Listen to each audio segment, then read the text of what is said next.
Hello and welcome to an all-new episode of The Comic Book Nerd. This is episode 6.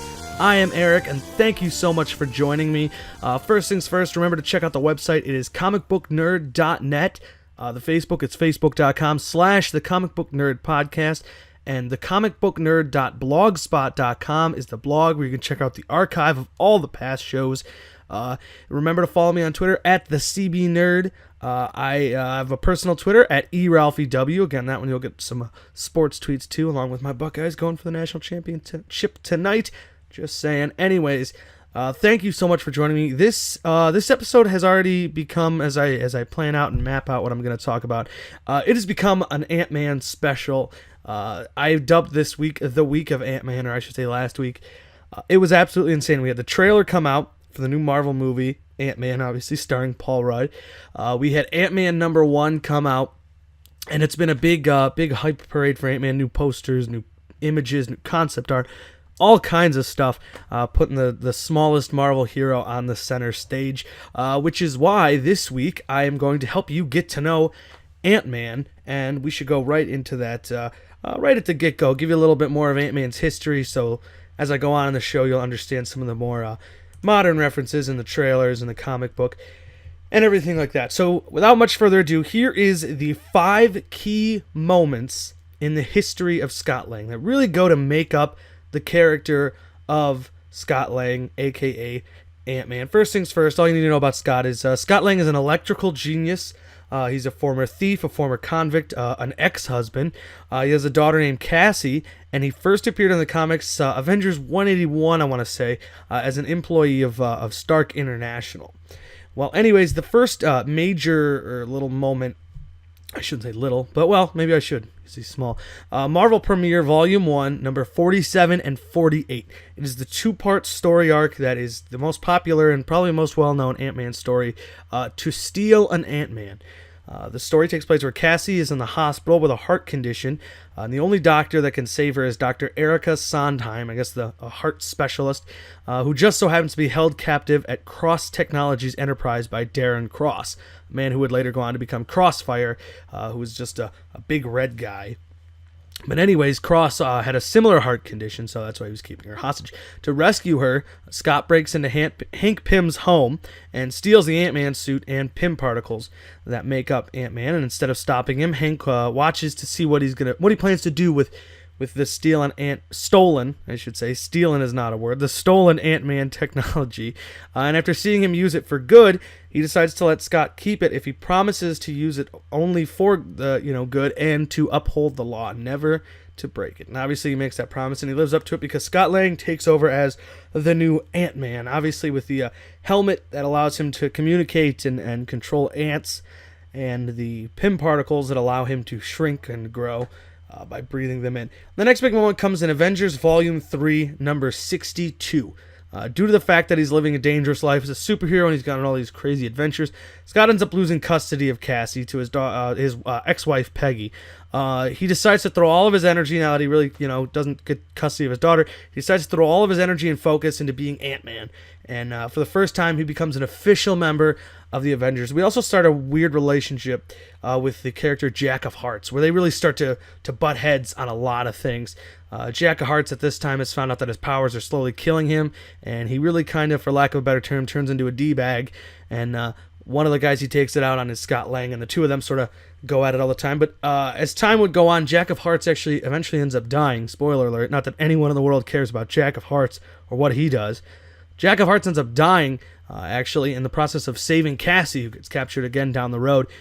So, it really adds a twist to their relationship, and I think it's an interesting sort of back and forth between them. They've always kind of butted heads, but then Jack of Hearts ends up giving his life to save Scott's daughter. Well, anyways, then we cut to moment number 3 is Avengers number 500. The big moment known as Avengers Disassembled. It was a big controversial story arc that sees Scarlet Witch, driven mad by her mystical powers, manipulate some events to bring about the end of the Avengers. The issue begins with the team sitting down for a quiet breakfast at Avengers Mansion when an alarm goes off, warning them of an intruder outside. It turns out to be an undead version of, I just brought him up, Jack of Hearts.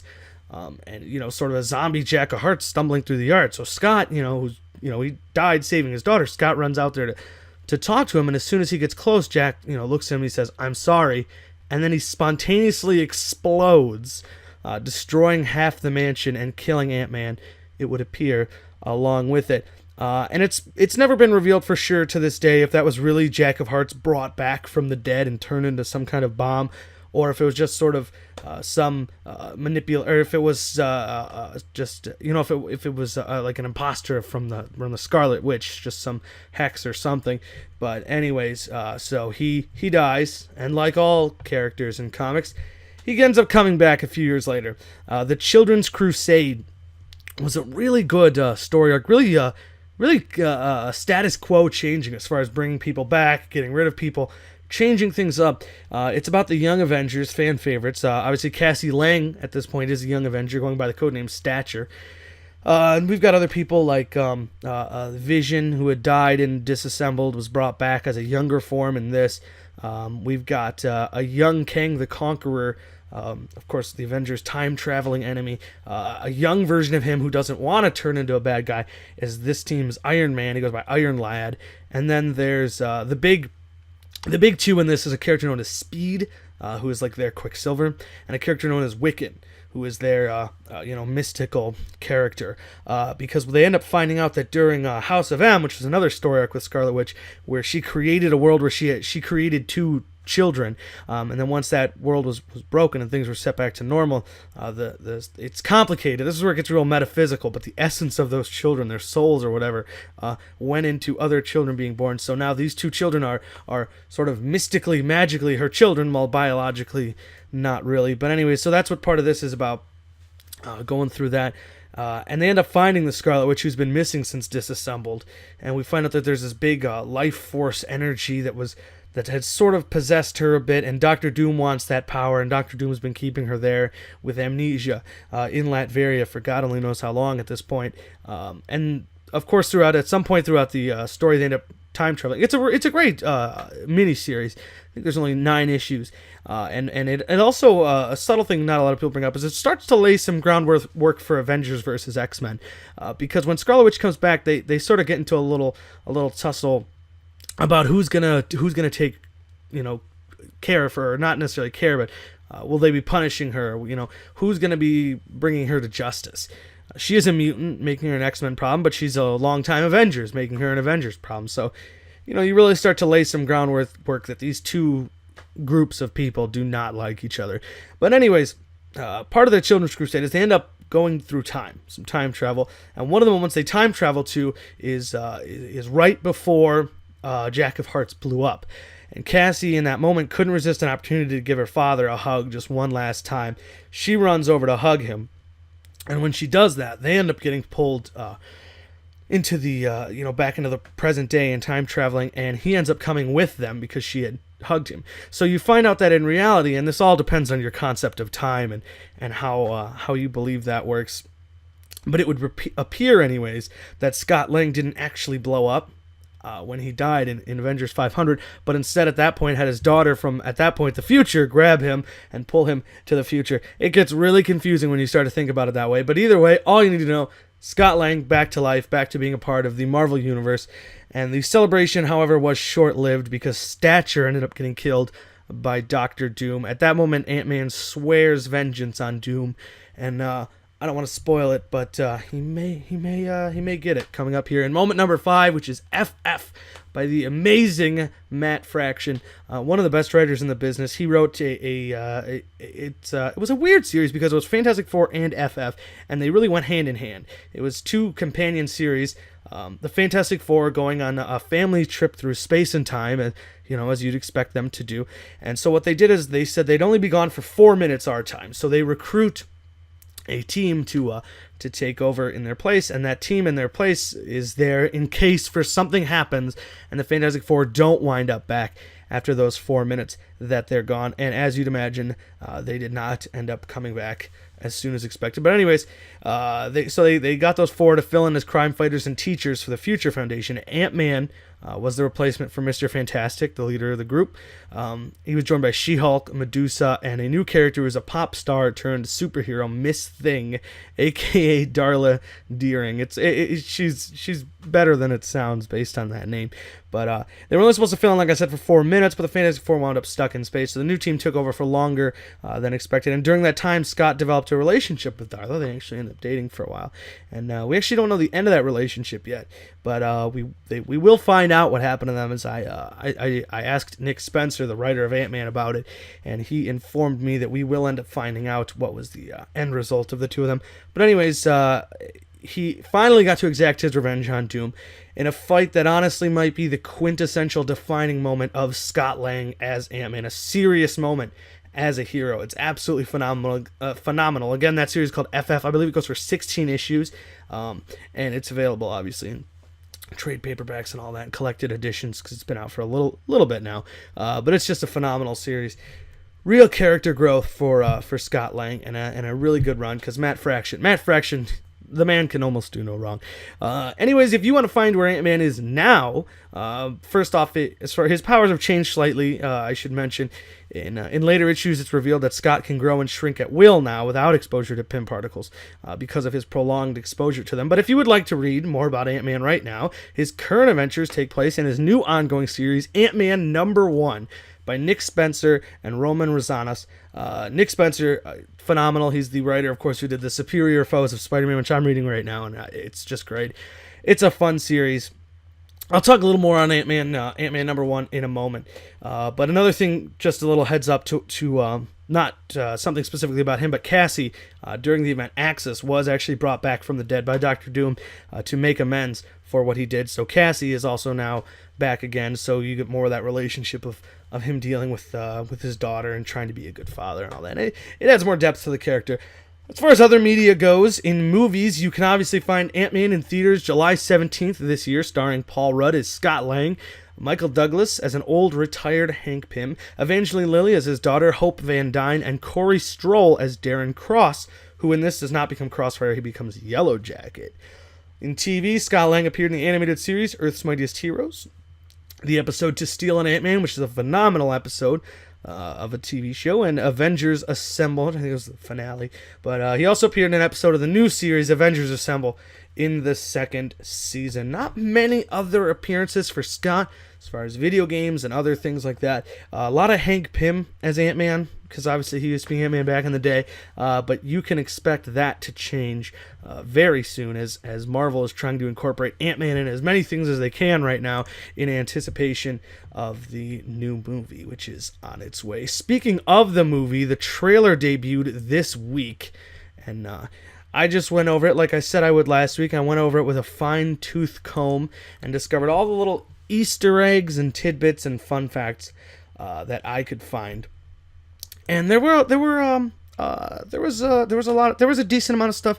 The trailer got mostly, I'd say, mixed reviews.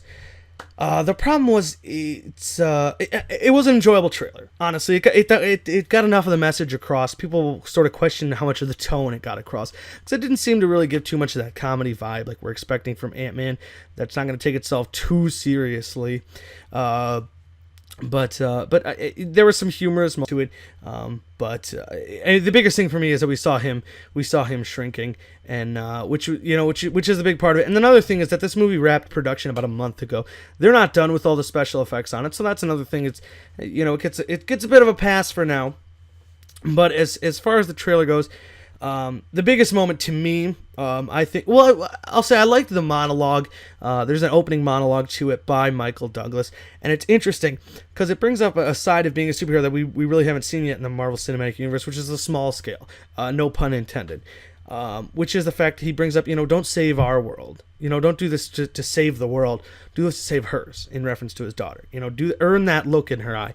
That's another thing, is we never had a family man yet, really, as a superhero in these movies. So there's just a lot of. It seems like it's going to have a lot of heart to it, and Scott Lang really seems like a guy who's trying to be on the up and up, and it seems like he's going to be an easy guy to root for. I really like what we're seeing so far from the characterization and stuff of him. Corey Stoll, I think, is a phenomenal actor. We'll see how he is in this role, because again, this is a big change from the comics. Darren Cross becomes Crossfire in the comics. Here, they're making him into Yellow Jacket, a role that Hank Pym eventually took on and was for a long period of time. He's back to being Giant Man right now, I believe, unless they've changed it again in the last 10-15 minutes.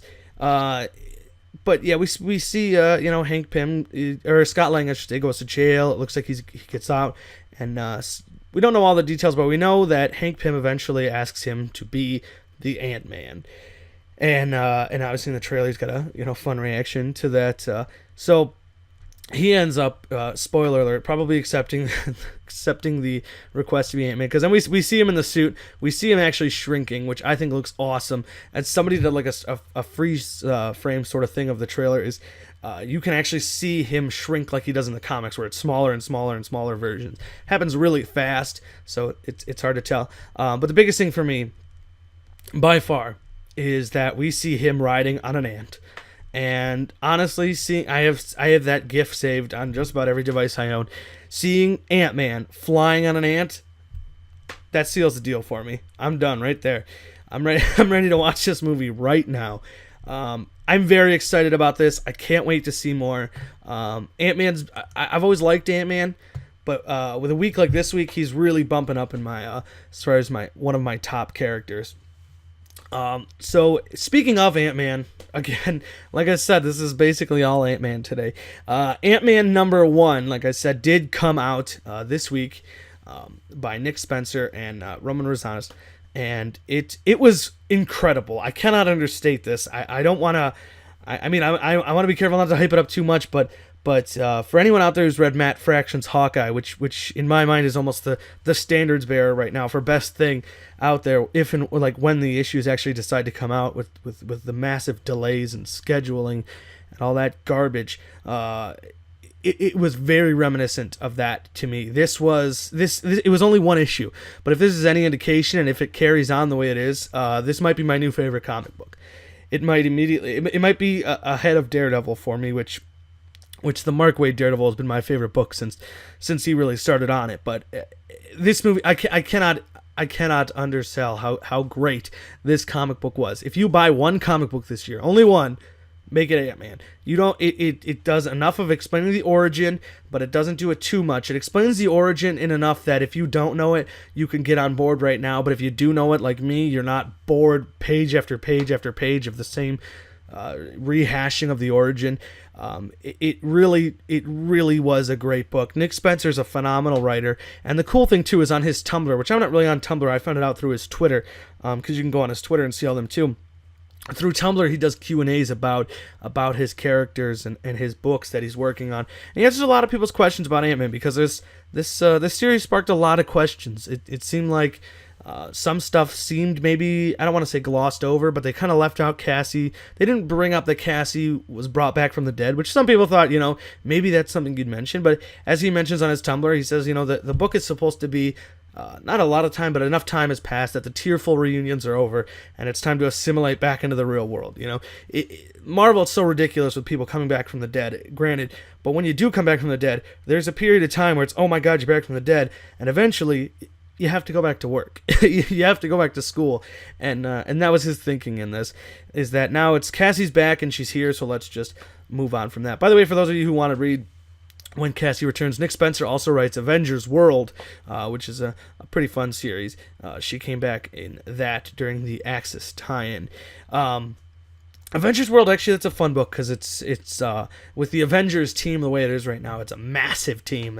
The roster is just overflowing, and so Avengers World was some other stories that went on during sort of between the cracks of the Avengers comic. So because the team is big enough that you can have stories that don't make the cut of the big book. So it's an interesting thing to read alongside Avengers. But anyways, I cannot oversell this. Ant-Man is a phenomenal comic. You root for him the whole time. It's funny.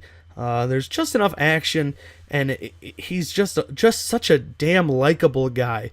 I mean, I cannot. Again, I'm probably sounding like a broken record, but Ant-Man #1 is my favorite comic I read this week, and I know it's early, but my favorite comic I read this year, and my favorite comic I read in the last couple of months. It's pretty damn good. Ant-Man #1. I highly recommend it. It's got the slightly inflated price tag. It's $4.99 instead of $5.99.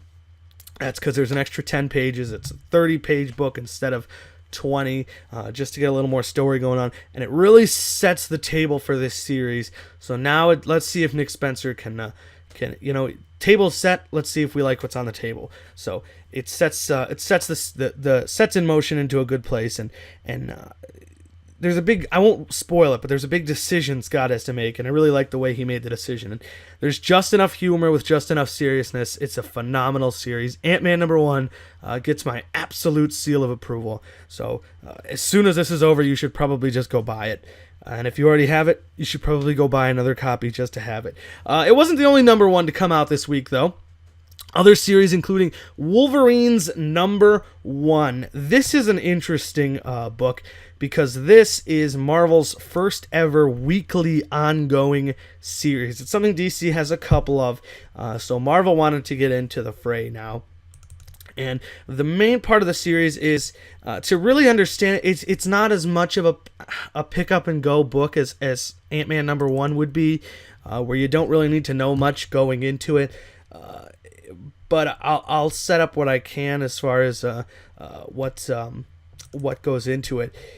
It's two series really wrapping together, coming together to make this one. There's Death of Wolverine, Logan's Legacy, which was a 7-part series, and there was Death of Wolverine, the Weapon X program. The Logan's Legacy was about several of Logan's old friends or enemies or accomplices or whatever were all captured and brought to this place together where they were found out that because they were all part of the Weapon X program, they have these trigger words programmed into them that can make them, one can make them obedient, one can knock them out, and one of them can kill them. And then I guess there's one word that can erase the programming to free them. So this mysterious group has them hostage, and they're like, well, they had a couple stories they needed to tell. Like, you need to tell us about this thing and that thing. Each one had their own issue, and that's what set up each one's own issue. For example, Death of Wolverine, the Logan Legacy number 2 was a story of X-23 and how she dealt with Logan's death and all that. And then Sabretooth had one. It was X-23, Daken, Sabretooth, Mystique, and Lady Deathstrike, the 5 of them. And the 7-part series was each one had their own. That's 5 of them, and then the prologue and the epilogue. That's 7. And the other series was Death of Wolverine, Weapon X, which Wolverine saved a bunch of people that were being experimented on the Weapon X program. And obviously he died at that building. They called it Paradise. And so suddenly those people that he had saved woke up. Well, they were mostly people he saved. One of them was actually, if you read Death of Wolverine, there was a guy there named Mr. Sharp, who was this sort of tactical military expert, and fought Wolverine, and Wolverine ended up, of course, beating him and not killing him, but leaving him there. So this group of people woke up suddenly, and they're all endowed with superpowers now. So they are, Sharp, I should say, didn't actually wind up with superpowers. Sharp ends up actually possessed by someone's in his head. And for a while there, we thought it was Logan. They make it look like Wolverine, and it's like, well, Wolverine's back already. So much for being dead. Obviously, we find out it isn't. It's actually Wolverine's old master who had trained him, this guy, Lord Ogun. Ogun is this guy who doesn't have a body. He's a spirit that travels body to body, taking people over. And now he's sharing that mind with Sharp. And by the end of the series, they end up combining their names. They now go by Shogun. He's got a red mask and a ninja sword, and doesn't have a power per se. He's just a master of skill and weaponry and tactical training and all that. So that's who that character Shogun is in the book. And the other characters, obviously, see that's the one issue I have with it. I guess maybe, I mean, I know who the characters are, so I'm kind of happy I can just go forward with it. But for anyone else who just wants to pick up Wolverine's #1, all they could be thinking is, who the hell is this guy? Plus, they didn't have costumes when we last saw them, and now all of a sudden they've all got costumes, which is which is fine, I guess, but they just look a little bit different. We also end up finding out, by the way, in the end of Logan Legacy, that the group from Weapon X was the ones that had them captive. So now we have this sort of Team Logan, or Wolverine, or whatever you want to call them, meeting Team Weapon X, and they've come together now and are... the first issue opens with them trying to get Wolverine's remains, because Wolverine was encased in adamantium. The other characters, by the way, are Neuro. He's the guy with the brain stuff. He's obviously very intelligent, as the name would suggest. We also have Skell. He's the guy. His power is enhanced strength and stamina and stuff like that. But his muscles start to get sore and start to almost kill him when not used for a prolonged period of time. So he needs to fight, or it'll be killing him.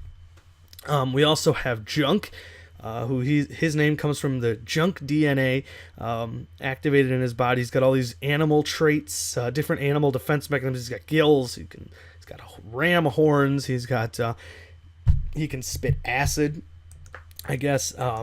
And we've also got Endo, who Endo's a little complicated. She's mostly enhanced speed, but it's really her endocrine system, the adrenal gland, super like adrenaline boosts. All of a sudden you got that fight or flight mentality, but like to an extreme level.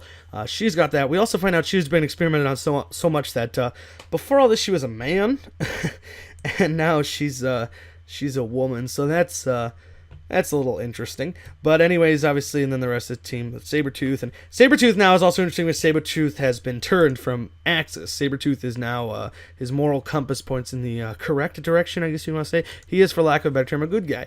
We have a special surprise guest at the end, which I won't reveal again. This is a number 1, so I don't want to blow too much information from it.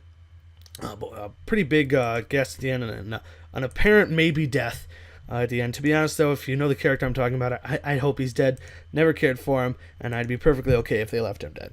The other number 1 was, I'll be totally upfront about it. It was an absolute joke, and not. I don't mean that in a bad way. I mean it was genuinely funny.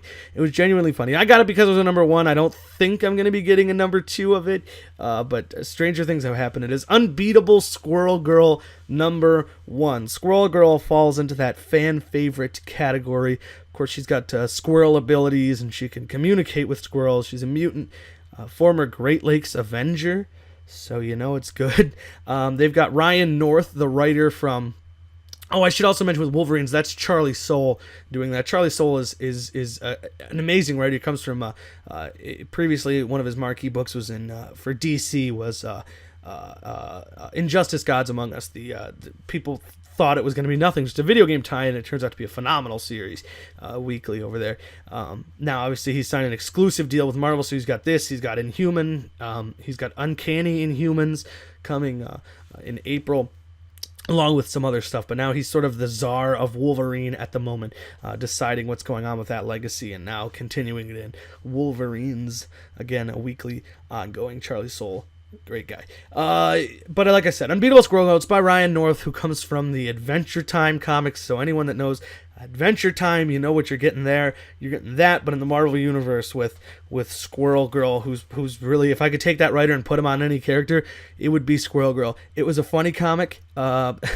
Squirrel Girl's a niche throughout everything, which has driven some fans nuts, and some fans think it's funny, is that she's so underestimated that she ends up beating all these big time villains, Thanos, Doctor Doom, Fing Fang Foom, I could go on and on, because they think she's Squirrel Girl, she's garbage, she's not going to do anything, and she ends up, surprising them and getting it done. So she ends up fighting Kraven the Hunter, and then there's a big tease at the end for another a huge villain who she's probably going to end up beating. So again, it's a fun book. I don't know if it's for me. I can't say for sure I'm gonna get Unbeatable Squirrel Girl number 2. We'll see. We'll see what's coming out that week that Unbeatable Squirrel Girl number 2 comes out. Maybe it'll be a little light, and I'll decide to go for it. But anyways, that does it for the comic sides of things. Before I go, I want to leave you with a little bit of TV news. Agent Carter debuted this week with a 2-part special. It seems like there's going to be a lot of Easter eggs in this series so far. I think the cool part of it is that it is only an 8-part series. There's only 6 left now. I think, 6 left because there were 2 episodes on the first night. So so it'll be a fun little like sort of mini event, and I did not have high hopes going into this. I'll be honest. I didn't think I'd care that much. I thought it would just sort of come and go and then whatever. I thoroughly enjoyed it. We meet Jarvis. I think it was probably the best part. Jarvis, Tony Stark's boyhood. We find out that the voice intelligence program that Stark has built in his suit, Jarvis, is actually named off his father and his boyhood butler, Edwin Jarvis, who's a British dude who's a main part of the series, helps out Agent Carter on her missions for Howard Stark. We get Howard Stark back in the series, always great. So it's a really fun little espionage thing in the past, and it's really cool so far. And it's again, that's something I highly recommend. Like I said, pleasantly surprised. I really did not have high hopes going into it for Agent Carter, but I was very pleasantly surprised. It was a good series, and I'm excited to watch more of it tomorrow. And really excited to see where it's going to go. They've teased a lot of big things like Leviathan. Anyone knows the comics, that's this huge Russian group, and a lot of exciting stuff coming for that series.